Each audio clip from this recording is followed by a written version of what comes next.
Okay, welcome to Talmud Tractate Tamid, second class. And I'm going to share my screen here to bring the Talmud onto the board so we can all follow along. I'm sharing now the Talmud. I'm sharing now the Talmud with the English translation over here. And first off, I got to start. We had a trivia question. Which side of the temple structure was the barracks where the Kohanim would sleep the night before the service, which was the subject of yesterday's class? And I'm actually quite, it's quite funny to say that no one got it right. No one got it right. So we have here, we had here a vote. So 2 people said the west side, 2 people said the front side, 1 person said the left side. It's actually on the north side. So let me show you the map of the Beis HaMikdash again.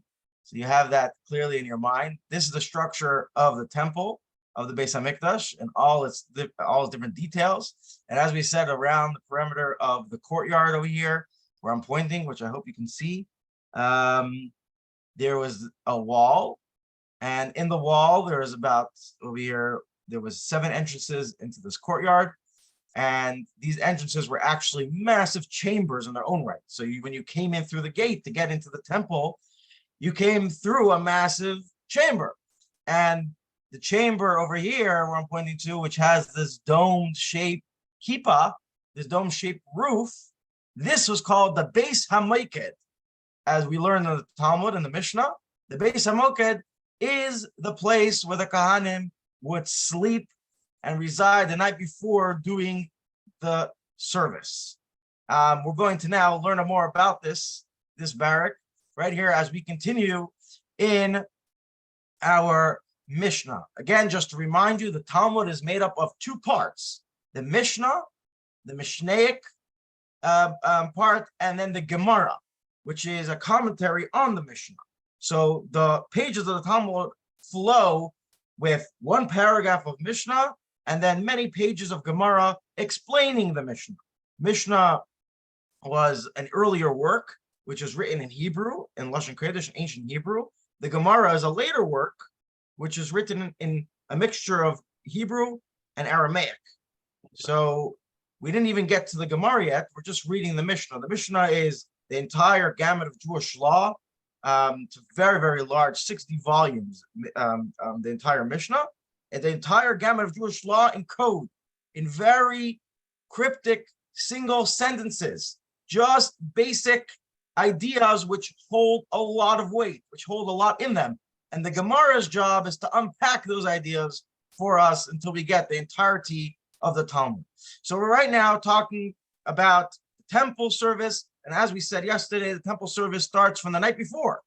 You don't start the day from the morning. You start the day from the night before. That's right. And the testament for this is everyone here at 7:20. All right. You got to start from the night before. So you got to go to sleep on time. That's the same thing in the temple service. We are starting from the night before. And that's why yesterday we discussed the different guardsmen, the different people who guarded the temple, the priests and the Levites who were guarding the temple throughout the night. Now we're discussing this. One of the guards' position was in the barrack, where the priestly family, the Kohanim, would reside, would sleep the night before. So let's talk about this barrack a little. It says the Mishnah, and I'm reading inside in the Hebrew and I'm translating. Pirchei Kahuna, the youth, the young Kohanim, the young priest, ish ksusei ba'aretz, would sleep each in with their personal clothing on the floor, like sleeping bags. They would not sleep in their holy garments. Rather, their holy garments would be folded neatly under their heads for the next morning. What's the holy garments? It's the uniform that the Kohanim used in the service of the temple during the day. So Kohanim come for their week of service, as we explained, to the temple every 24 weeks. They have with them garments which are which are uniforms, which are exact fit, which have exact dimensions, real uniforms. Those uniforms are considered holy. They're only meant to be worn by the service itself. The night before, you should not be wearing those clothes. The Kohanim would wear their own pajamas. And they wear their own pajamas, they wear their own clothes. Now, the Mishna says, what happens in the middle of the night if one of these priests encounter impurity? If they have an expression of impurity coming from their coming out of their body, which could happen during the night inadvertently. So this is a very big issue, because in the temple service, and in the temple in general, anyone who is impure for any variety of reasons, whether that's a person who dealt with a dead body, whether it's a person who whether it's a person who touched something that was impure for the, I'm not going to get into now the laws of impurity, which take up an entire section of the Talmud in its own right, but there could be various reasons why a person would be impure, and also the expression of semen would be one of them, and it's a problem to be in the temple at the time. So says the Mishnah, interestingly enough, he would leave the chamber of the barrack and he would walk the Mesiba Haholchislai in a underground passageway, right? Who was talking about the underground passageways in 770? The underground chambers, Peretz Moshe. So where does that come from? It comes from the temple. In the temple, the structure underground was layers and layers of basements, and passageways, and secret chambers with a whole bunch of different things going on over there, including, by the way, the treasury, offices, all underground. So out of the barrack, there was stairs down to an underground passageway, which went straight down to the bathroom and the mikvah chambers.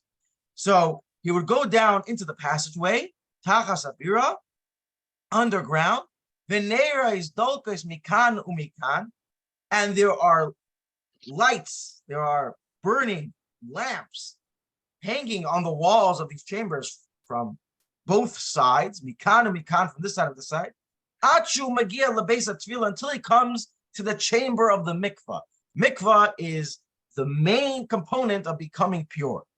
So there was a mikvah underground. There was actually a few mikvahs on the temple compound, and one of them was under the barrack over here. Go to mikvah, umadura haisasham, and there was a burning fire over there to warm up the area. Says the Mishnah, ubeis hakisei shel kavait, and over there also was the beis hakisei shel kavait. Beis hakisei, even in modern Hebrew, is actually a term for the bathroom. For the restroom, it's beis hakisei. Obviously, could be understood. Kisei means a seat, means a chair. So it's the room of the chair. That's what it's called. Shel kavod, of honor. Why is it called of honor? And sometimes people would say beis hakavod, they call it the bathroom of honor. Why? Because of a very honorable thing. This was the honor about this room.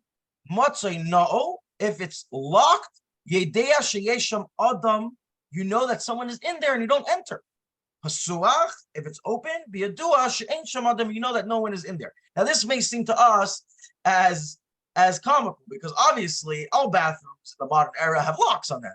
But this is not necessarily so in the ancient times. Bathrooms were outdoors. Bathrooms had many different types of different forms, which we can't even imagine nowadays. And it was a novelty. It was a novelty that in the Beis Hamikdash, in the temple, they treated this part of human experience with that dignity, that there's a room which has a lock. If it's locked, you know someone's in there. If it's not locked, you know that it is vacant. So that is just an interesting tidbit that the Mishnah is saying, you know, as a novelty, that something that we take for granted nowadays. This was called, this had a special mention of dignity over here. Let's continue. What happens when he comes to the mikvah? So Yarad v'taval, he goes down the steps into the mikvah, and I'm sure everyone here has seen a mikvah in one form or another. Mikvah is a pit with water, a ritual bath, which is specific specifications of how someone can become pure. It's used nowadays as well. Obviously, for men, there's men mikvah, women mikvah for different needs. And in the base of mikdash, you go down the steps, tavo, immerse himself in the mikvah. Allah come out of the steps, venistapek, and dry himself with a towel that was there. They had towels. It was really cool mikvah. They had towels there. Venischamem, and then he could keep himself warm by the fire. Of course, there was no heating system in the temple. The heating system was in these places where it's especially cold. You're coming out of water, deep in the ground.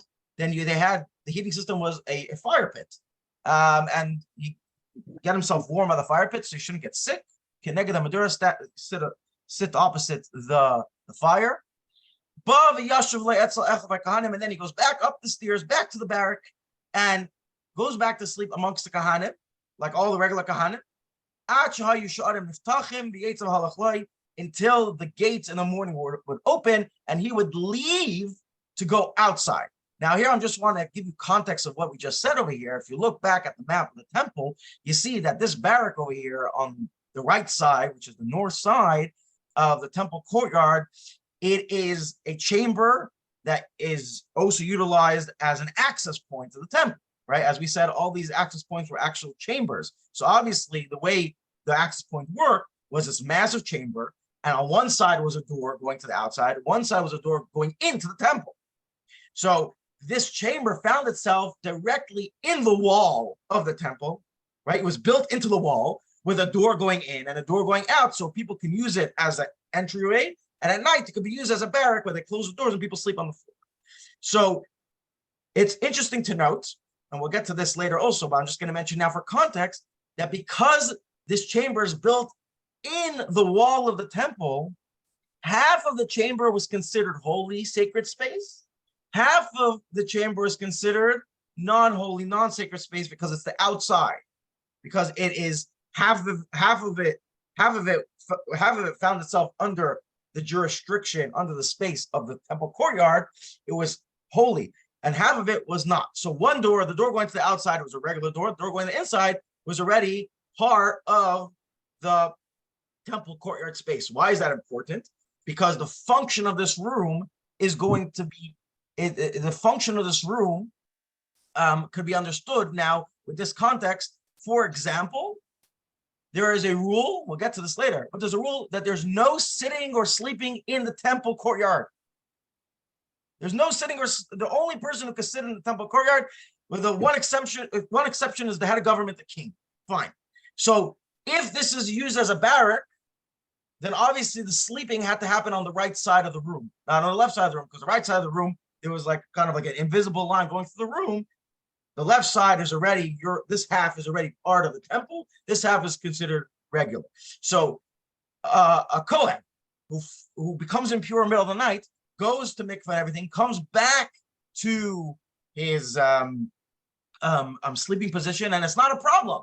He can come back to the sleeping position even when he's impure, because he's sleeping in the part that's not part of the temple courtyard proper. And then in the morning, when they open the gates, he leaves and goes home. And this, unfortunately, he loses his chance. You know, he's gonna have to wait for his next shift to partake in the service, and that happens, unfortunately. But a Kohen who's impure cannot do the temple service as a basic rule. Now I ask you a question. Now this doesn't say in the Talmud. Again, the Talmud over here, the Mishna is assuming that you know a lot of information. That's one of the challenges here. So a lot of assumptions here. So here at this class, I'm just going to tell you an obvious question that will come up. How come if he went to mikvah in the middle of the night, why is he not pure? Why is he not pure anymore? Why in the next day when he wakes up, does he have to go home? He can't enter the service with all the rest of the Kohanim, as we're going to explain throughout this tractate. And the answer is because the mikvah is not the only thing that makes you pure. You have to also have a waiting period included. Meaning you have to go to mikvah, but you also have to wait till the next day, and some impurities to another week. There's other components that go into making someone pure other than the mikvah, although the mikvah is a main component. Okay, now comes the daytime. So the Kohanim start waking up, and here are for the early risers. Says the Mishna, the early risers. Mishahu writes a liter mizbeach. Those priests, those Kohanim, who would like to go the extra mile and they would like to do the pre-service, they wake up early. What is the pre-service? Throughout the night, the altar in the courtyard, back to here, the altar in the courtyard was burning throughout the night with all the things throughout the day, continuously burning off all the extra things throughout the day. Come the morning, the altar has a lot of ash on it. Needs to be cleaned, needs to be prepared before we start the next service, as we'll describe soon.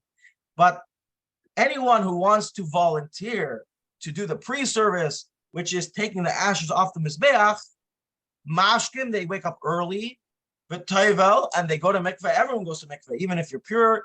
You just simply by sleeping, for the same reason why when we wake up, we wash our hands, and there are men who have custom to go to mikveh every morning because of this. When you sleep, there's a little bit of an impurity. It's not a total impurity. There's a little bit of impurity attaches itself to you. So before you enter the temple service, you go to mikveh. So you go to mikveh, actually, and you wait for the memuna, the appointed person, the person in charge, the Kohen who's in charge. He's the person who starts the process of the service in the morning. So you have a bunch of Kohanim, some are still sleeping because they're not waking up early, some are waking up early, and they're waiting for the memuna, person in charge. When does the memuna come? Ask the Mishnah, what time in the morning? There's no definite time. There's no definite time. It could be a range of, it could be within a range. Sometimes he comes at the time when the rooster calls out, the call of the rooster, or near it, before it or after it. Call the rooster. Again, understand the context of history. This is the alarm clock. This is the historical alarm clock. The call of the rooster. The roosters would usually call out dawn, which is a little bit before light is actually seen in the sky. So that around that time is when the service, this pre-service starts. But it's really up to the guy in charge. If he comes a little earlier, comes a little later. There's no definite time in Jewish law when this has to happen. It just doesn't. It for sure doesn't happen in the middle of the night, but it happens close to the morning. Okay, Hamamuna comes the person in charge, and he knocks on the door. So they're in the barrack. Person in charge is coming from outside. They're in a locked barrack. It's locked. He knocks on the door, and they open for him. Amar lehem, and he tells them, whoever's up, Misha Tavo, Yava, Viafayis, come, whoever went to mikveh already, and you guys are ready, come, we're gonna do the lottery. Ifisu, Misha Zacha, Ifisu, they do the lottery, Misha Zacha Zachale. There's a lottery system in the temple. Why is there a lottery system? Because there's many Kohanim, and there are very many specific tasks to do throughout the day, including this pre-service of cleaning the altar. Not all the Kohanim could be doing the same service at the same time. Some services require 2 Kohanim, some services require 1 Kohen. So there was a lottery system. There was also a rotation system, so that if you won the lottery yesterday, you don't go on the lottery today, everyone kind of gets a chance. Well, what decides which part of the service of the many different tasks, this goes to him, this goes to him. There was a lottery system, which we will describe later how it worked. It was done with a certain competition game, very fascinating way. The Mamuna, the guy in charge, would run the lottery. Whoever won, whoever won, went and got the Mizbeach, the altar, ready for the service. This ends the Mishnah. So just to recap, the Mishnah talked about a few things. Talked about the night and the morning of the service in the temple. This is, again, the daily service of the temple, the regular routine. Tamid means routine, the regular routine of the temple. We talked about the Kohanim and the Levites who guarded the temple throughout the night. We talked about the Kohanim sleeping in the barrack. What happens if in the middle of the night they have an impurity? What happens in the early morning? That's what this Mishnah covered. And now we pause. The next Mishnah is going to continue going throughout the service day in the next Mishnah. But now we pause for explanation. Now the Gemara steps in and says, hey, hold on a second. Let's pause. Let's now explore what we learned in the Mishnah. there's a few different components of this Mishnah. Let's start from the beginning. Gemara always starts from the beginning. The beginning, the first part of the Mishnah, if we want to just quickly refresh our memories, was about the guardsmen. And as we said in the beginning of the Mishnah, there are 3 places in the temple that the Kohanim guard. The Levites have many more places. As we'll learn, the Levites have 21 places. 21 guards stationed throughout the temple compound were for the Levites. 3 places, though, were for the Kohanim. Now, here comes the Gemara and a bit of an introduction, okay? What would the Gemara do? What is the Gemara now going to do? What is the Gemara now? How is it going to explain the Mishnah? So there's probably 4, and maybe more, but there are 4 general things the Gemara would do to a Mishnah. And number 1, source. Everything got to be sourced. Sourced where? Sourced in the Chumash. Everything in the Talmud is sourced in the Chumash. We derive many laws, much information, perhaps from one word or one phrase in the Chumash. But it has to be sourced. We have to find out where this is stated. Okay, so the Gemara is going to challenge the Mishnah. As we said, obviously the Gemara is not challenging the Mishnah; it's a book, but it's alive. It's like watching a debate. This live argument happened, and as you're going to see, the Gemara is going to be brutal. The Gemara is going to be brutal. It's not going to take anything for granted. Okay, as you're going to see, it doesn't take any word for granted. It wants to get to the bottom of it, and it wants to get to the bottom of it any which way from any direction. And we're going to watch this battle happen. And I say in a good way, we're watching the live argument happen. So it will look for a source. Sometimes it will ask for explanation. We want to explain what the Mishnah. What do you mean by this phrase? What do you mean by this word? What do you mean by this idea? What do you mean by this story? 3, clarification. Not just explanation, but sometimes you say, hey, this Mishnah, you say one thing, but I see in another Mishnah, in another tractate, it says this thing, and there's a contradiction. Contradictions are not tolerated in Talmud. We need to have we need to answer contradictions. We have to have clarification of that sort. And then 4, you'll have additions. Because the Mishnah was written very cryptic, very shorthand, there's a lot of information. As we said, the Mishnah is not supposed to replace the oral law. It was supposed to be kind of a notes, a guidance to the oral law. All of this was meant to be oral until it was written down. So the transmission of oral information still continued. Just Rabbi Yehuda Anasi, who wrote the Mishnah, put down the basic ideas into this cryptic form called the Mishnah. A lot of information didn't make it into the Mishnah at all. It was kept oral. Came the Gemara times about 400 years later, and they're compiling the Gemara. They said, hello, if we're already going to give the explanation on the Mishnah, let's add a lot of additional information which finds itself outside of the gamut of the Mishnah, and let's add it in here. So these are probably 4 different things that the Gemara will do to a Mishnah, and usually all 4 or 3 out of the 4. Okay, so this Gemara is going to start off with finding a source. Where is the source in Torah? Where is the source in the scripture that you have Kohanim guarding the Beis HaMikdash, guarding the temple with the Levites? And where do you have the source that it has to be 3 Kohanim? We want to find a source for everything. Everything has to be sourced, explained, everything. So says the Gemara like this. I'm reading inside, and here we're going to turn to a lot of Aramaic words.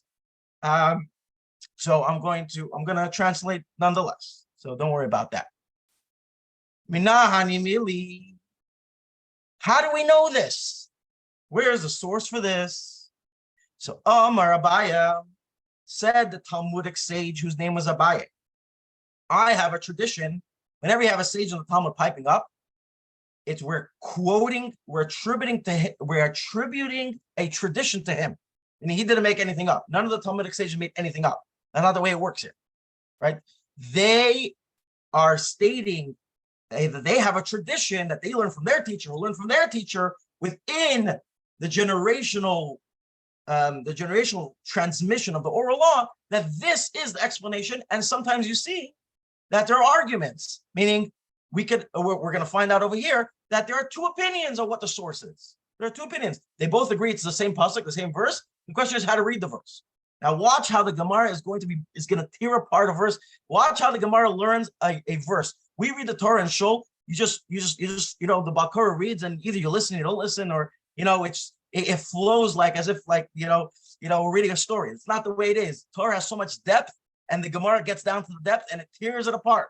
So says Abai, Amar Abai, the source for this is the Amar Kra. It says in the pasuk in the Chumash Bamidbar, in the book of Numbers, in the beginning, I believe this is the first parsha. V'hachaynim lifnei hamishkan, those who settled, encamped before the Mishkan, before the tabernacle in the desert, Kedma, to the front of it, or to the east side, Lifnei Ayalmaid, before the tent of meeting, another name for the tabernacle, Mizracha, to the east, Moshe, the Aaron, Uvanav. Moshe and his family, Aaron and his family, Uvanav and Aaron's sons and their families.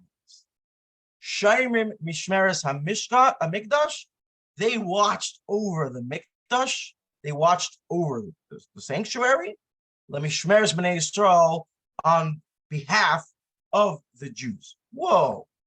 Pause, everybody. What is this verse saying? We're taking a verse out of the Chumash. What is this verse saying? This verse is telling us, let's take a little bit of historical context here. This verse is telling us a very interesting piece of information. The Jewish people are in the desert. They left Egypt. They got the Torah. They're on their way to the Holy Land. They're in the desert for 40 years.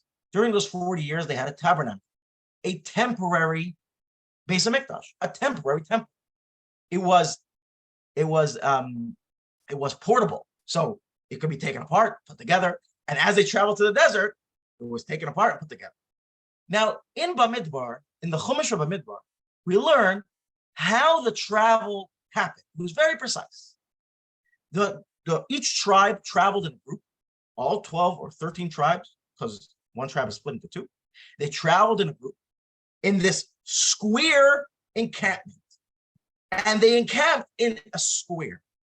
And you had 3 tribes on each side, making up 12. The Kohanim and the Levites, which the Kohanim come from the tribe of Levi. The Kohanim are a single family. Priests, the Kohanim, are a single family within the tribe of Levi. So they are Levites, just an extra step up, extra status. These Kohanim come, anyone who's descended from Aaron, Moshe's brother, is a Kohen. So this whole family, the Kohanim and Levim, they encamped in the middle, surrounding the tabernacle, which was in the absolute middle. So that's how they encamped. Tabernacle, this temporary Beis HaMikdash in the center, the Levim and Kohanim around it, and all the rest of the Jews around them. Very precise. So here's a pasuk that says that Moshe and Aharon, they encamped on the east side, which is the front of the Beis HaMikdash, of the Mishkan in the desert. The rest of the Levite families, which come from other families of Levi, Moshe and Aaron are brothers, they come from one family. Everyone else, they camped on the other 3 sides. Now, what does the verse say? The verse says that they encamped on the east side. Shaimrim Mishmeres HaMishkan. What did we say that means? They keep watch over the Beis HaMikdash. That means that Moshe, who's a Levi, and Aaron, who's a Kohen, both had this mitzvah, this mandate to guard over the Beis HaMikdash, and that's why their tents in the desert were right next to the Beis HaMikdash. What does that show us? That shows us that both Levites, Moshe and his type, and Kohanim, Aaron and his type, have the mitzvah of guarding the Beis HaMikdash. So we already have here a source why Kohanim should be guarding the Beis HaMikdash with Levim, with the Levites. Okay. But does anyone have a question before we continue on this? Everyone got this? Someone just shout out, so I know I'm not talking to just a computer. Hello?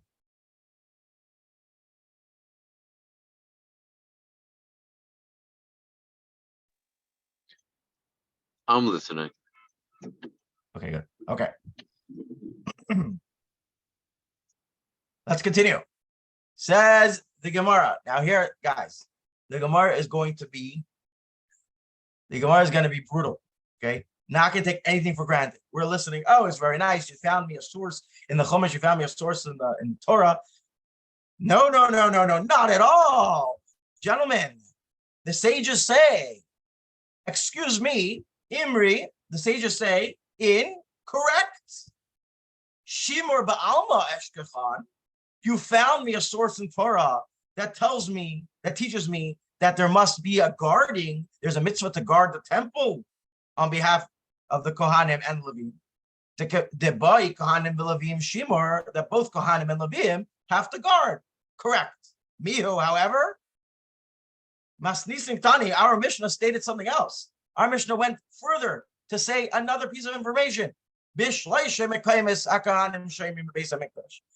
telling me that the Kohanim, they had 3 positions in the Beis HaMikdash, 3 distinct individual positions in the temple. The Levim and the Levites, they had 21 places. But the pasuk you quoted to me, Kohanim v'Levim ba'adadi adadiksiv. You're telling me that Kohanim and Levim, they guarded together. Moshe and Aaron were in the same spot. Both Moshe the Levi and Aaron the Cohen, they encamped in the same direction, in the same area.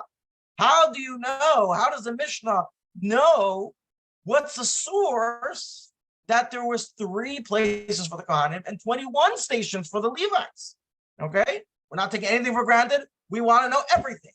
Says the sages, tell me the source for this. So Imri Hachi says the Talmud, this is how I'll answer. Now, again, what are you feeling over here? That there's sages that are debating or arguing, and we're just like watching this debate happen live on paper. So a sage's answer, everything's question and answer to get out the information. That's the way it works here. Question and answer. Imri Hachi. This is what we're going to say. This is how we're going to answer. Ka'amar. This is how you should read the verse. You have to read the verse with a comma. The Torah does not have any punctuation. The Torah does not have any commas or periods. So the Talmud has the job of placing commas and periods in the Torah. The oral law, which is recorded in the Talmud, tells us where the period should go. So says the Gemara, there's a comma over here. This is how you should read the verse. Now I'm going to read the verse again with the comma. Those who encamp in front of the Mishkan, in front of the temporary structure in the desert, on the east side, on the front of the Oil Moed, Moses, comma, Aaron Ovanim, Shemi, Mishmeres HaMikdash, Aaron, Bechad Makon Ovanim, B'shtei Makemes. So Aaron, comma, Aaron and his sons, they had the watch of the Beis HaMikdash, Aaron in one place and his 2 sons in 2 places. So don't just bunch them all together. Moshe, Aaron, and his sons all were encamped on the east side in the desert. That's not how you read it. I'll tell you how you read it.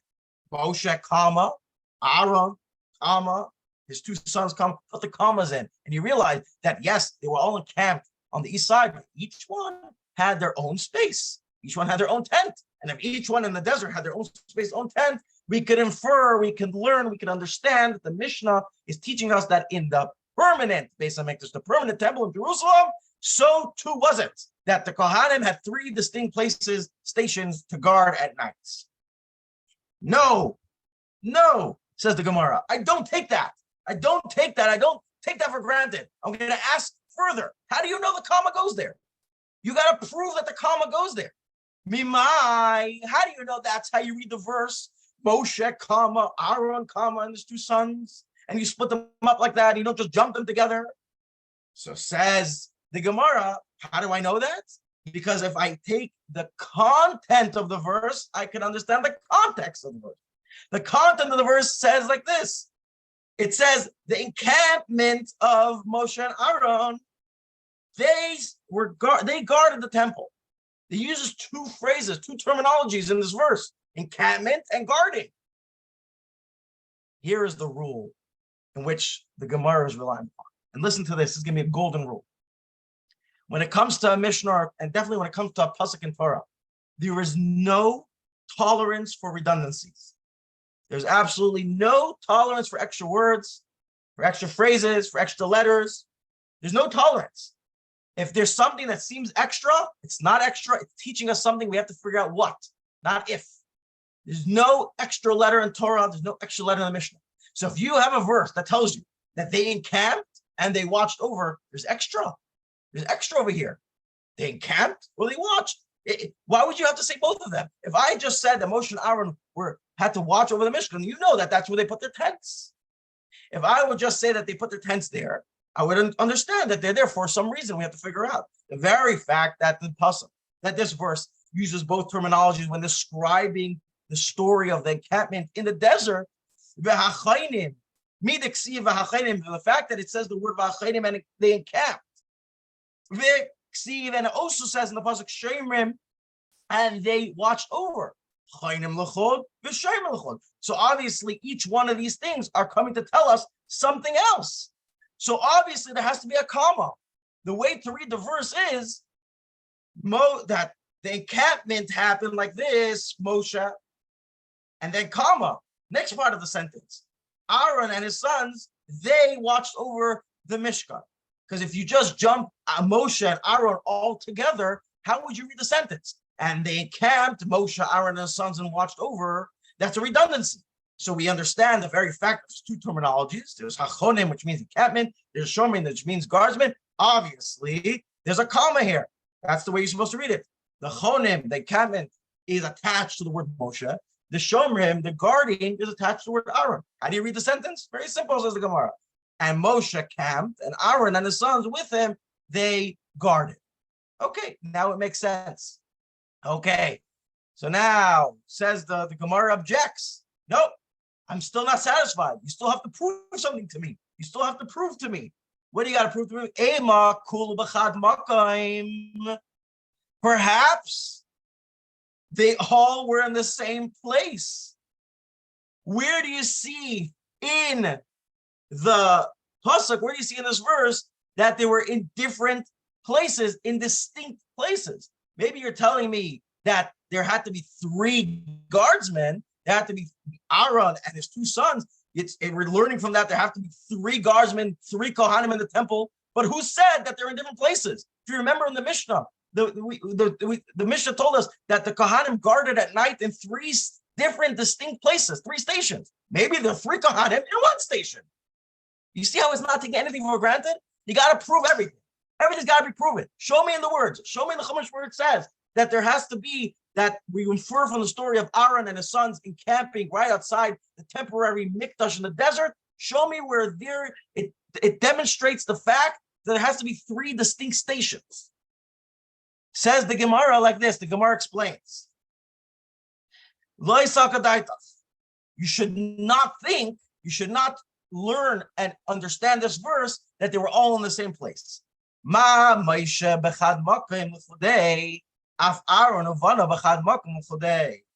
Because we have this rule of juxtaposition.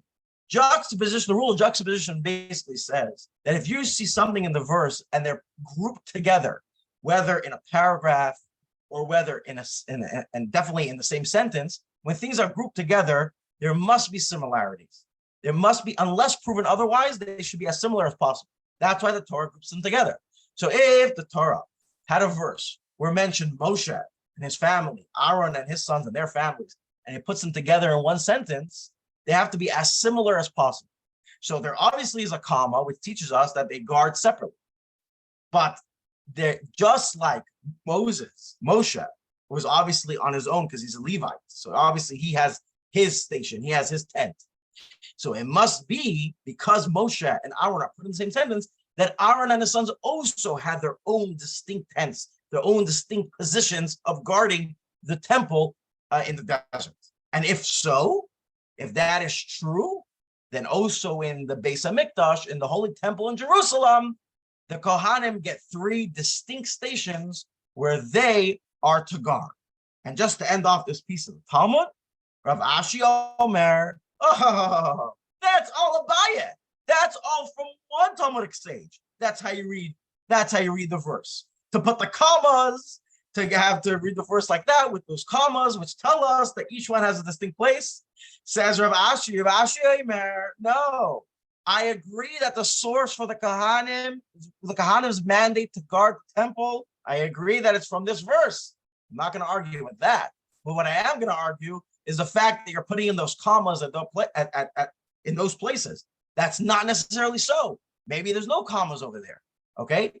How do I know that the Kohanim have 3 places, have 3 distinct stations to guard? Because in this pasuk, it says the word shamor, which means to guard 3 times. Shomrim, mishmeres, limishmeres. 3 times does it use the expression shomer. Why would the Torah, again, for the same principle, no redundancies, why would the Torah use the same expression in one verse 3 times? Even though it could get away with doing it twice or 1 time somehow by restructuring the sentence? It's coming to teach us something.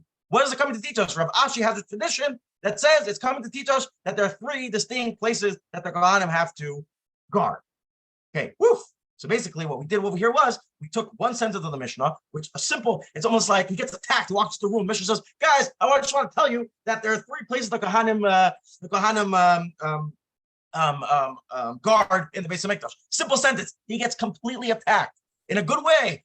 The Gemara says, how do you know this? How do you know it's Kohanim? How do you know Kohanim with the Levites? How do you know it's only 3? How do you know it's in 3 different stations?